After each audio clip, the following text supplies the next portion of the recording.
नमस्कार, आप सभी का स्वागत है अपोन की वाणी पर। नमस्कार, मैं फिर से बोलना चाहूँगा रेस्पेक्टेड गवर्नमेंट ऑफ इंडिया और मेरे सारे देशवासियों जो ये वीडियो देख रहे हैं। आज मैं बोल रहा हूँ एक स्टूडेंट के रूप में, एक नागरिक के रूप में और अंडमान और निकोबार आइलैंड से एक आवाज़ के रूप में। ये स्पीच, ये बातें जो है राजनीतिक नहीं है, ये बराबरी, सम्मान और अधिकार के सवाल है। आज मैं कुछ सवाल हमारे देश के गवर्नमेंट से पूछना चाहूँगा, हमारे देश से मैं पूछना चाहूँगा। पहला सवाल कि अंडमान के कॉलेज के स्टूडेंट्स आज रास्तों पर क्यों हैं? पिछले 15 से 20 दिन से वो अपने क्लास ना जाकर, घर ना जाकर वो रोड पर धरना क्यों दे रहे हैं? इस सवाल का जवाब है किसी के पास? नहीं है। जबकि हमारे अंडमान के जितने भी कॉलेज थे वो जो है पौंडीचेरी यूनिवर्सिटी से एफिलेटेड थे, जहां एफोर्डेबल एजुकेशन मिलती थी, रिकॉग्नाइज्ड डिग्री मिली थी, एकेडमिक स्टेबिलिटी मिली थी हमें। लेकिन आज अचानक हमें बताइए क्या ज़रूरत थी उसे जो है डीम्ड यूनिवर्सिटी बनाया जा रहा है? तो मेरा पहला सवाल हमारे भारत के गवर्नमेंट से यही है, सरकार से मेरा पहला सवाल है, क्यों ऐसा हो रहा है? क्यों हमारे साथ ऐसा हो रहा है? अंडमान के स्टूडेंट्स को डीम्ड यूनिवर्सिटी क्यों? हमें सेंट्रल यूनिवर्सिटी क्यों नहीं मिल सकता है? अगर आपको पौंडीचेरी यूनिवर्सिटी से हटाना ही है तो हमें क्यों सेंट्रल यूनिवर्सिटी नहीं मिल सकता? डीम्ड यूनिवर्सिटी क्यों? क्या islands students higher fees afford कर पाएंगे जहां हमारा इनकम सोर्स बहुत ही कम है? हमारे अंडमान में अनएम्प्लॉयमेंट बहुत ज़्यादा है, किसी के पास ठीक से पैसा भी नहीं होता है कि वो अपना ज़िंदगी को एक ऐशो आराम से जियो। वो अब भी बहुत ही बुरे कंडीशन में अपना लाइफ जीते हैं। लेकिन आज क्या डीम्ड यूनिवर्सिटी होने के बाद क्या उन आम नागरिक के बच्चे, गरीब घर के बच्चे क्या डीम्ड यूनिवर्सिटी में पढ़ सकते हैं? हाई फीस, डिग्री का वैल्यू नहीं रहेगा लेकर इतना अनसर्टेनिटी क्यों? हमारे डिग्री की वैल्यू को लेकर इतना अनसर्टेनिटी क्यों? स्टूडेंट्स, पेरेंट्स और टीचर्स से बिना पूछे ये फैसला क्यों? आपको अगर करना ही था हमारे भलाई के लिए तो हमसे आप एक बार डिस्कस क्यों नहीं करे? क्यों? अगर ये डिसीजन स्टूडेंट्स के भले के लिए था तो स्टूडेंट्स को सड़कों पर क्यों आना पड़ा? क्या शिक्षा बराबरी का अधिकार नहीं है हमारे देश पर?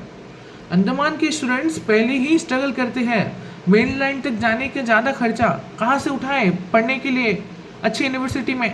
हम डिपेंडेंट थे पौंडीचेरी यूनिवर्सिटी में हमारे अंडमान पे, हमें लिमिटेड एक्सपोजर मिलता है, हमें पता नहीं है कि दुनिया में क्या कितनी दुनिया आगे बढ़, हमें लिमिटेड एक्सपोजर मिलता है, हम उससे खुश थे, कम अपॉर्चुनिटीज़ था हमारे पास। आज क्या हो रहा है? और आप सपोर्ट देने के बजाय और बर्डन डाले जा रहे हो। हम आपको अगर हमारे भलाई के लिए कुछ करना था तो इतना अनएम्प्लॉयमेंट है, आप एम्प्लॉयमेंट दीजिए ना। क्या आपको इस सवाल का जवाब है? नहीं है, नहीं हो पाएगा आपसे, छोड़ दीजिए। आप अगर आपसे नहीं हो पा रहा है आप छोड़ दीजिए, सीधा सवाल है। आज मैं नहीं, अंडमान का हर एक नागरिक ये बोल रहा है कि हमारे साथ एक गलत क्यों हो रहा है। आज ये यूनिवर्सिटी का बात ही नहीं है, आज हमारे NH4 का कंडीशन क्या है? नेशनल हाईवे का जो हालत है आप सोच भी नहीं सकते। It's like a paddy land. जब कोई VIP अंडमान में विजिट करता है तो हमारे कैपिटल श्री विजयपुरम सिटी जो है बस उधर तक ही सीमित क्यों रहता है? आप नॉर्थ एंड मिडिल अंडमान लाइए ना। आपके पास, हमारे एडमिनिस्ट्रेशन के पास जिगड़ा ही नहीं है क्यों ला सके। रीज़न क्या? रीज़न है क्योंकि उन्हें पता है कि हमारा हालत क्या है, नॉर्थ एंड मिडिल अंडमान का क्या हालत है। बाराटांग से लेके डिगलीपुर तक का रोड का कंडीशन क्या है? पैडी लैंड है।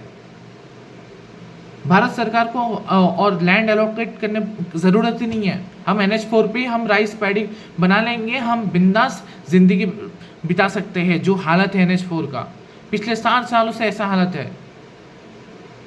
कोई स्टेप लेते हैं। जब रेनी सीजन शुरू होता है, आते हैं, मिट्टी डालते हैं उसके ऊपर, डायरेक्ट सॉइल डालते हैं, फिर कुछ दिन रोला मार के चले जाते हैं, फिर से same condition. As my student मैं एक चीज़ बताना चाहूँगा, मैंने पिछले साल ही मैंने अपना 12th कंप्लीट किया है। तो हम जब स्कूल जाते थे, जब ऑटो में हम लोग चढ़ते थे, तो सुबह हमें जो घर से जाने के लिए जब NH4 से हम लोग बीतते थे तो हमारा ऑटो टिल्ट होता था। हमें अपनी जान की परवाह होती थी, अगर साइड से कोई गाड़ी जाता है, कोई व्हीकल अगर साइड से बना, हमारी जान की परवाह होती थी हमें कि हम क्या अच्छी तरह से सुरक्षित व्यवस्था में हम क्या अपने स्कूल तक पहुंच सकते हैं। हमारे दिमाग में ये चलता था, हमें पढ़ाई का ज़्यादा से अपनी ज़िंदगी के बारे में हम सोचते थे, लेकिन कोई समाधान नहीं है इसका।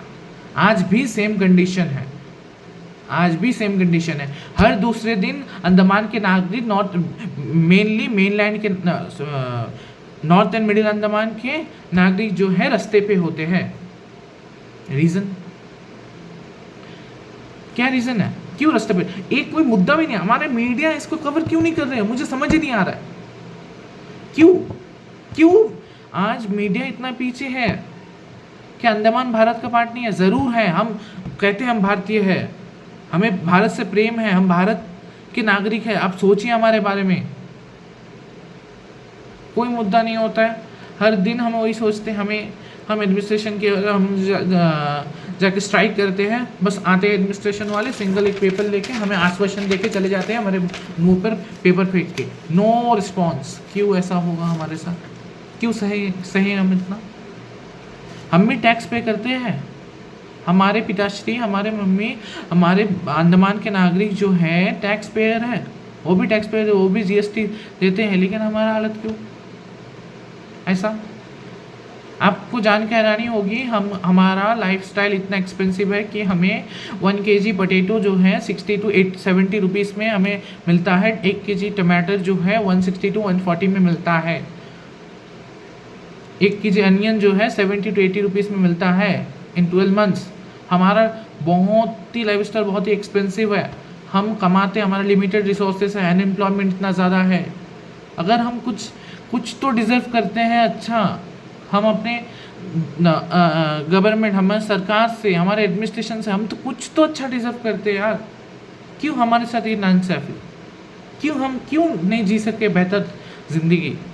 क्या हम अभी भी उस 1948 1950 में जो हालत था हमारे देश का, जहाँ पे ना रोड थी, इंफ्रास्ट्रक्चर थी, आज भी हम उस पर डिपेंडेंट हो, उस तरह से हमारा जीवन जाए? क्यों ऐसा होगा हमारा ज़िंदगी में? क्या हम भी तो चाहते हैं अच्छे नौकरी करें, हमारा अंडमान ग्रो करे, अंडमान के हर एक नागरिक को लगभग अनएम्प्लॉयमेंट से एम्प्लॉयमेंट जाए, लेकिन क्यों नहीं हो रहा है? क्यों हम इतना पीछे रह चुके हैं? टूरिज़्म सेक्टर दिन दिन गिर रहा है, ना कमाई है ना कुछ है।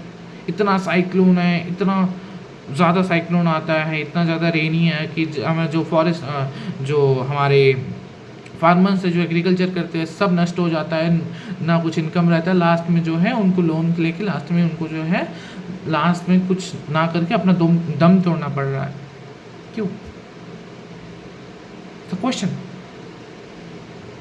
हम अगर भारत सरकार ने अभी इसी वक्त से अगर अंडमान को प्रायोरिटी नहीं दिया, मैं आपसे ये बात कहना चाहूँगा कि अंडमान जो है बहुत पीछे चला जाएगा, बहुत पीछे, करीबन 100 साल पीछे चले जाएगा अगर अभी से अंडमान में फोकस नहीं किया गया।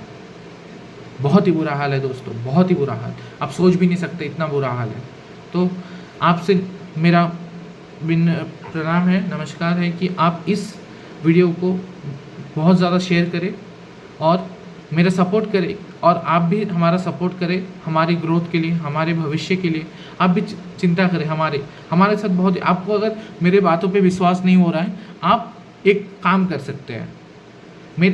आप जो है यूट्यूब पे जो है आप बस NH4 road of Andaman Nicobar island condition, आप एक बार उसका एक वीडियो देख लेना।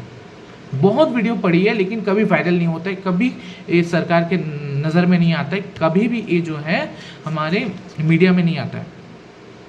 दूसरी बात, स्ट्राइक के बारे में आपको जानना है तो आप बस यूट्यूब में सर्च करें अंडमान निकोबार स्टूडेंट स्ट्राइक, कोई भी न्यूज़ आपको मिल जाएगा, हमारे लोकल न्यूज़ तो उनका जो है ये हमारे सरकार तक नहीं पहुंचती है कि हमारे मिनिस्ट्री मीडिया तक नहीं पहुंचती हमारी मीडिया की आवाज़। पता नहीं, मुझे कुछ भी नहीं पता मुझे ज़्यादा, लेकिन हम भी अच्छी ज़िंदगी जीना चाहते हैं। हम नहीं चाहते कि हम कीचड़ में स्कूल जाए। हम नहीं चाहते कि आपको मैं एक घटना बताना चाहूँगा। मेरे विद्यालय में जो है, मैं जब स्कूल जाता था तो हमें वाइट एंड वाइट ड्रेस पहनाया जाता था। वेडनेसडे एंड सैटरडे हर एक स्कूल में होता है हमारे उधर। तो जब मैं जाता था तो हमारे स्कूल के प्रिंसिपल ने, प्रधानाचार्य ने, उन्होंने बोला कि आप लोग वाइट ड्रेस मत पहनो, क्योंकि हम जा ही नहीं सकते वाइट ड्रेस पहन के। रोड से क्रॉस करेंगे तो जितना भी गाड़ी जाएगा, हम लोग चल के जाएंगे तो जो है जितना भी कीचड़ है, पैडी जो है हमारे ड्रेस पे पूरा आ जाता था, वाइट नहीं रहता था, वो पूरा सॉइल से भर जाता था। ये है हालत हमारा। मेरा विनती है, आप प्लीज़ इस वीडियो को बहुत ज़्यादा शेयर करें और हम अंडमान निवासियों के बारे में सोचें। मेरा भारत सरकार से इतना तहे दिल से मेरे पास कुछ शब्द नहीं है बोलने के लिए। बस भारत सरकार इस पर फोकस करे, जल्द से जल्द स्टेप उठाए। धन्यवाद, नमस्कार।